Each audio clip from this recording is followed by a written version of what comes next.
Mu ntangiriro za Mutarama 2025 umujyi wa Los Angeles wahuye n'ibiza bikomeye by'inkongi z'umuriro zateye igihombo kinini ku baturage n'imitungo yabo. Izi nkongi zatewe ahanini n'ibihe by'amapfa n'umuyaga mwinshi wa Santa Ana, zasize umubare munini w'abantu bapfuye, abandi barakomereka ndetse n'inyubako nyinshi zirasenyuka. Umujyi wahoze ari uw'amagorofa maremare n'ahantu hatuye ibyamamare bikomeye muri Leta Zunze Ubumwe za Amerika, business n'ibigo by'ubucuruzi bikomeye nka studio ya Hollywood ikora filime. Ubu nta matongo yasenyaguritse ndetse utamenya ko higeze gusa neza kubera inkongi y'umuriro. Ibihumbi by'abazimya umuriro, indege zitera ibyuka bizimya umuriro, imigezi n'inyanja hafi gushiramo amazi bagerageza kuzimya umuriro, ariko n'ubu umuriro cyagurumana. Los Angeles imeze nk'itanura ry'amakara rigurumana. Nubwo ibi byose byabaye mu buryo bw'igitangaza, umuhanuzi Ellen G. White yari yarabihanuye mu binyacumi byinshi by'imyaka bishize mu gitabo cye yise ibyaduka byo mu minsi y'imperuka, Last Day Events. Muri iki gitabo cya Ellen G. White yari yaravuzemo ibyago bikomeye cyane bizagwira imijyi minini, ndetse anavuga yeruye ko umujyi wa Los Angeles n'umujyi wa Chicago izagwirwa n'ibyago bikomeye birimo biraba muri uyu mujyi wa Los Angeles. Dukurikije ubuhanuzi bwa Ellen G. White, nyuma ya Los Angeles umujyi wa Chicago niwe utahiwe guhura n'ibyago bikomeye. Ubundi umuriro wa Los Angeles watewe n'iki? Benshi bazakubwira ko ari ubushyuhe buri ku rwego rwo hejuru n'umuyaga byateye irikongoka rya Los Angeles. Ariko uyu munsi reka tuvuge kuri ubuhanuzi bwa Ellen G. White kwirimuka ry'umujyi wa Los Angeles yahanuye mu gitabo cye Last Day Events, ibyaduka byo mu minsi y'imperuka. Tubane muri iki kiganiro kugera ku musozo, nkubwira ngo ntucikize iki kiganiro kitarangiye, maze wumve ibyo Ellen G. White yari yarahanuye kuri ririmbuka ndetse n'impamvu yatanze zari kuzatuma uyu mujyi urimbuka. Iyi ni Felix Official Docs Fair. Naho jye Felix niko nitwa. Mbahaye ikaze.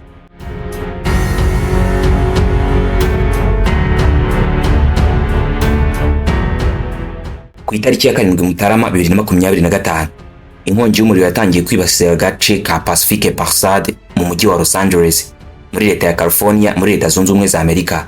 Ikwirakwira byihuse kubera umuyaga ukaze cyane wa Santa Ana wari ufite umuvuduko urenga kilometero 60 mu isaha imwe. Uyu muyaga uzwiho gukongeza inkongi no gukwirakwiza umuriro wahuriranye n'ibihe by'amapfa byari bimaze amezi 7 nta mvura igwa mu gace ka Los Angeles, bigira uruhare rukomeye mu gutuma inkongi kwira vuba kandi kakazubukana. Impamvu nyamukuru y'izi nkongi ni ihuriro ry'ibihe by'amapfa n'umuyaga wa Santa Ana. Ibi bihe by'amapfa byatumye ibimera n'ibindi biti byuma, bityo bikaba ibikoresho byoroshye byo gukongeza umuriro. Umuyaga wa Santa Ana nawo wagize uruhare mu gukongeza no gukwirakwiza umuriro mu buryo bwihuse.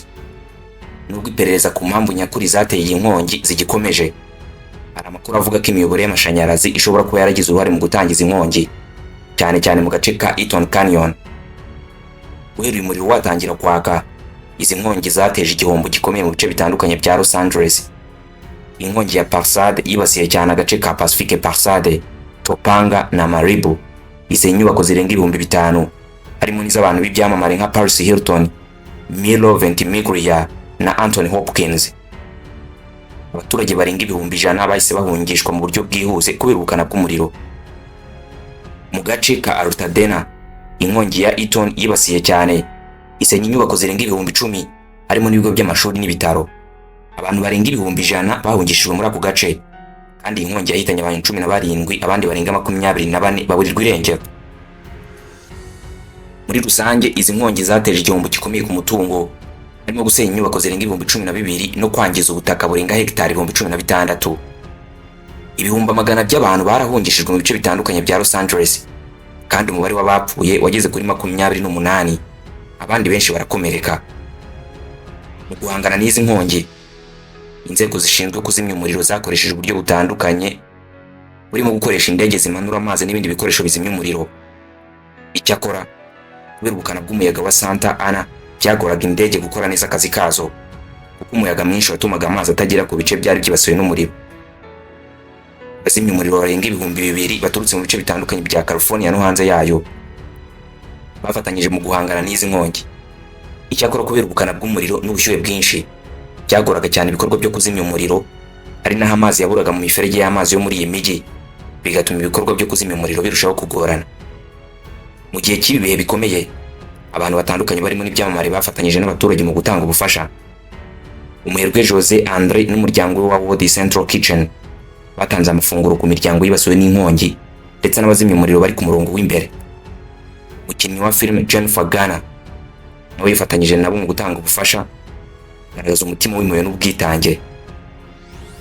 Kugeza ubu ubwo naguteguriraga iki kiganiro, inkongi nyinshi zashoboye kugenzurwa, ariko umuriro wa Palisade Fire na Eaton Fire ziracyaka mu bice bimwe na bimwe. Abashinzwe kuzimya umuriro bakomeje gukora ibishoboka byose ngo bazimye burundu izi nkongi, ariko imiterere y'ikirere iracyabangamira ibikorwa byabo. Perezida Donald Trump ateganya gusura uduce twibasiwe n'inkongi muri California mu cyumweru gitaha nyuma yo kurahira.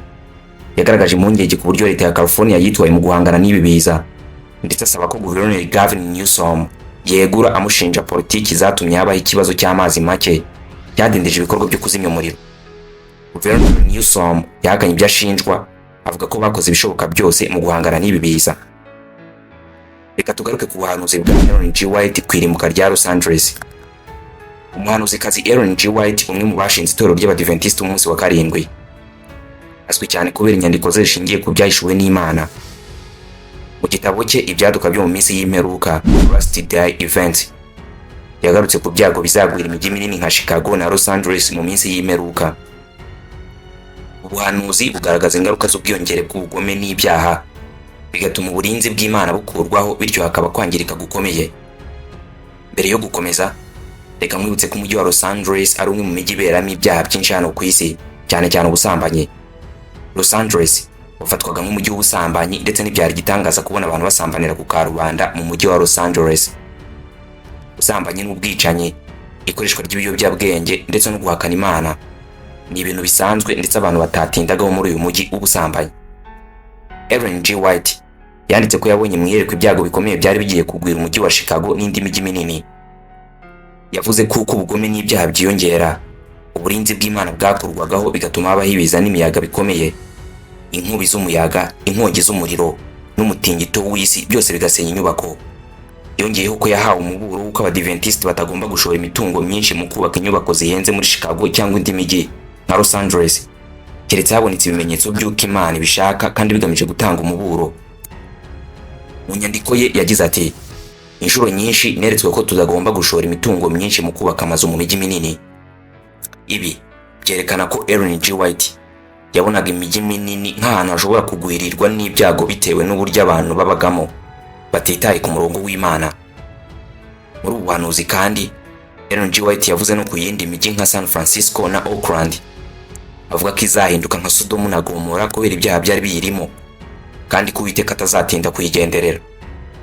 Ibi byerekana ko ubuhanuzi bwe bwari bugamije gutanga umuburo ku ngaruka z'ubugome n'ibyaha no gusaba abantu kwihana no kugarukira Imana. Ibyo Ellen G. White yavuze muri iki gitabo cye Last Day Events, Ibyaduka byo mu minsi y'imperuka, nta gushidikanya byarasohoye. Ibyago byose Ellen White yavuze muri ubuhanuzi bwe birimo irimbuka n'inkongi y'umuriro, byose byamaze gusohora ku mujyi wa Los Angeles, ndetse nta gushidikanya umujyi wa Chicago niwo ukurikira.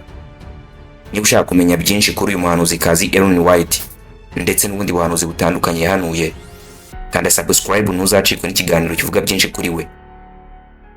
Ikinyamakuru Ijwi rya Amerika cyanditse kiti, umuriro wagize umuyonga amazu y'abakire n'ibyamamare hamwe n'ay'abantu basanzwe, gusa kugize amatongo hari ubwiza nyaburanga. Abayobozi bavuze ko amazu byibuze 12,300 yangiritse cyangwa yasenyutse. Ubuhanuzi bwa Ellen White bwagarukaga ku ngaruka z'ubwiyongere bw'ibyaha n'uburangare mu by'Imana mu mijyi minini. Inkongi z'umuriro ziherutse kwibasira Los Angeles n'isohora ry'ubuhanuzi bidashidikanywaho. Ibyago bikomeye byagwiririye umujyi bitewe n'ibikorwa bya muntu n'imihindagurikire y'ikirere. Ibi byago byateje igihombo gikomeye ku mitungo ndetse no ku buzima bw'abaturage, bigaragaza ko kutita ku by'Imana ishaka bishobora kugira ingaruka zikomeye.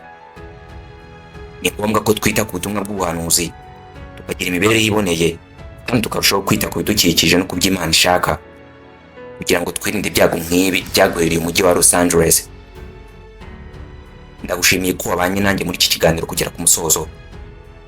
Aho nakubwibyo nagukusanyirije ku buhanuzi bwa Ellen G. White ku irumbuka ry'umujyi wa Los Angeles, ndetse n'impamvu yatanze zari kuzatuma uyu mujyi urimburwa. Nihatagira igikorwa indi mijyi nka Chicago, nayo ishobora kwisanga mu byago bikomeye nk'ibyagwiriye Los Angeles. Ibyegeranyo nk'ibi ni akagaruka kuri Felix Official Docs Fair. Kanda subscribe ntuzacikwe n'izindi nkuru zicukumbuye. Stay in touch.